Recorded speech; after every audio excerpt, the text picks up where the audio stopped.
Ang bagong adventure scooter na Falcon 180i ay meron ding version na CBS or Combined Braking System.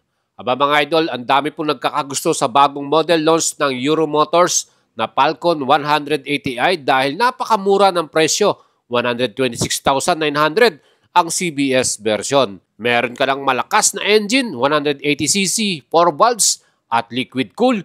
Siyempre pa, yan po ay CVT transmission. Ang forma rin ng ating headlight design, LED ang mga ilaw natin plus ang ating taillight LED rin mga idol.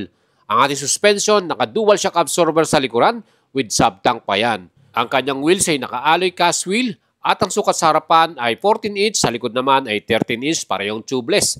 Fully digital din ang ating instrument panel dito.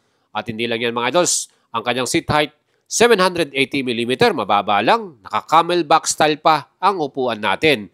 Plus meron tayong bulsa sa harapan sa left side with USB charger at meron itong equipped na idling stop and start. Ano pang inaantayin mo mga idols? Napakaganda, di ba, ng ating CBS version.